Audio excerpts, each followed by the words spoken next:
Hi, everyone, and welcome to another exciting episode of ThoughtLeadership.biz. Actually, this is Season 1, Episode 11, and my name is Chris Mahkood. In today's journey, we're going to talk about how, entrepreneurship sucks sometimes. We all have regrets in life, whether it's not sticking to that sport we loved in school, not writing that book that has always been inside of us, wishing we'd chosen maybe a different career path, or a different partner. Or if you're like me, wishing we had not eaten quite as many burritos and cheeseburgers last night. The regrets for many of us are many. And one usually stands above the rest.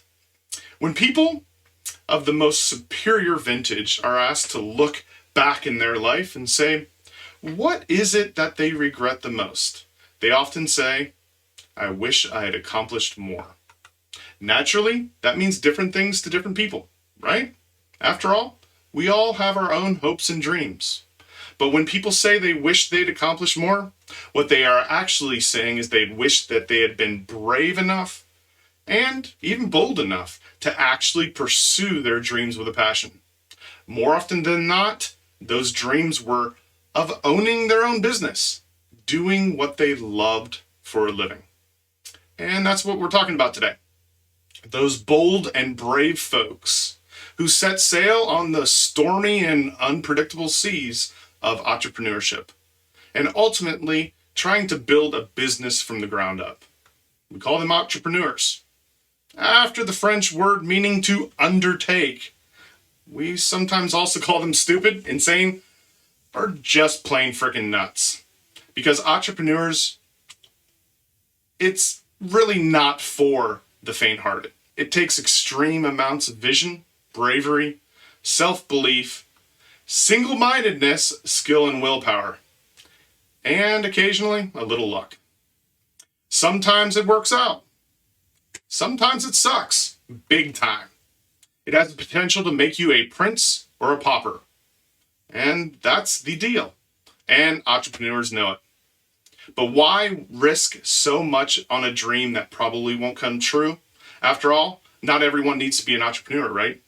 If everyone was as super inspired, supercharged, single-minded, go-getter with their laser sights set on making their own business vision a reality, the world would be even a more messed up place than it already is.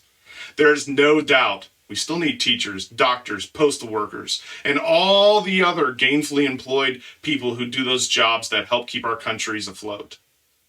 But, as I've said, entrepreneurship isn't for everyone, and it doesn't need to be. So who is it for? And what does it take to be an entrepreneur? And what makes it suck sometimes?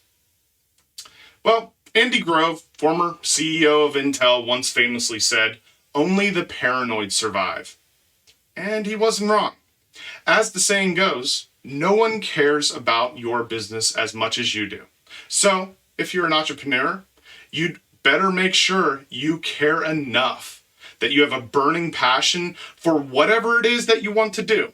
If you do, you have a chance of success. If you don't, well, you don't.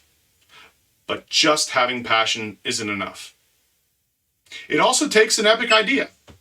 But with 90% of new startups failing in their first year and under 50% of businesses failing to make it to their fifth year, a great idea just isn't gonna cut it either. The real challenge isn't fanning the flames of your passion by coming up with a killer idea. It's coming up with the entrepreneurial goods to make it happen. In the real world, amid ever-increasing and often cutthroat, stiff competition, and then continuing to make it count in the long term. The catch-22 is that although beginning a business is hard, if you never pursue your dreams, you'll never know if you could make it. And you'll end up in your twilight years cradling the burning embers of your dream in your mind thinking, well, I wish I accomplished more. The truth is that not only 90% of new startups not even get off the ground, but 99% of our great ideas never even get to the starting blocks. Every insanely successful business has a long and complicated story behind it. And those are the stories we can learn from. So to understand what great entrepreneurship really is and why it sucks for so many, we have to uncover the essential ingredients for success. As you would expect, there are many, but today I'll be touching on just 3 of them. But before we go, let me give a shout out, well, myself, I guess, by reminding you that you can check out all my new articles, podcasts, and more at www.ThoughtLeadership.biz.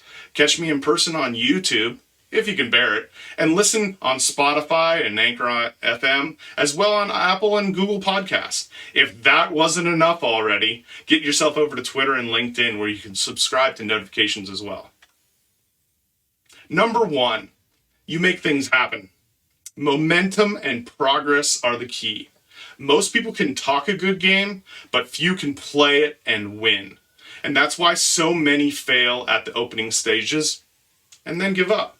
No momentum equals no progress. No progress equals stagnation. Stagnation equals no business. Simple. Truth be told, you don't even have to have the most original idea in the world to really become successful. After all, Nike ruled the sneaker world until Adidas came along.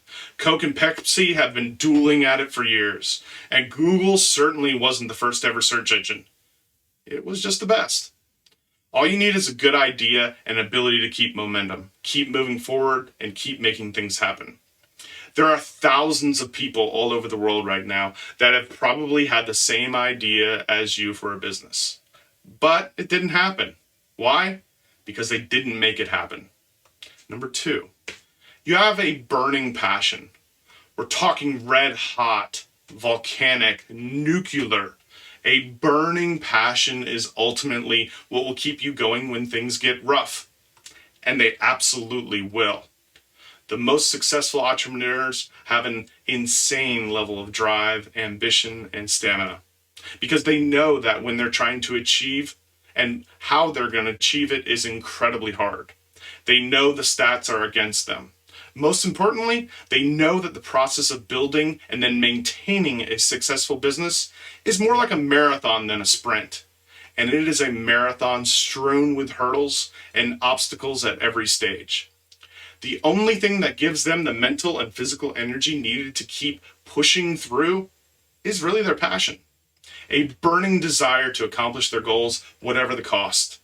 If they lose that, they lose everything. Lastly, number 3, you can bounce back. The most successful entrepreneurs don't only bounce back from setbacks, they come out stronger and more determined than ever. As the saying goes, know your enemy. So that's what they do. They befriend failure and use it to their advantage. They have the remarkable ability to see failure as only the beginning and the middle of a journey, never the end. Now, that's easy to say, but extremely hard to do in real life, especially when your dream is crashing and burning around you and it seems that all is lost. But they can, and they do. And so they rise like a phoenix out of the entrepreneurial ashes again and again until they finally accomplish their dream. They see failure not as a defeat, but as a necessary sidestep that eventually leads them back to the path of success. Of course, there are other important traits, like not taking no for an answer, learning from the best, nurturing business relationships, following your gut, not your spreadsheet, and so on. But it's impossible to cover all of them in one podcast or article. Some people would say it's impossible to uncover them all, full stop. And they might be right. Because it's the entrepreneurial spirit that perhaps is the most important ingredient of all, as well as the most difficult to describe. It's ultimately what leads entrepreneurs like me and you to do what we do every day. It's what we celebrate when we get things going great, and it's what gets us through it all when times are tough. It's true that entrepreneurship sucks sometimes, but how much it sucks is really up to us. This is Chris Mahkoot. See you next time, and stay safe out there, suckers.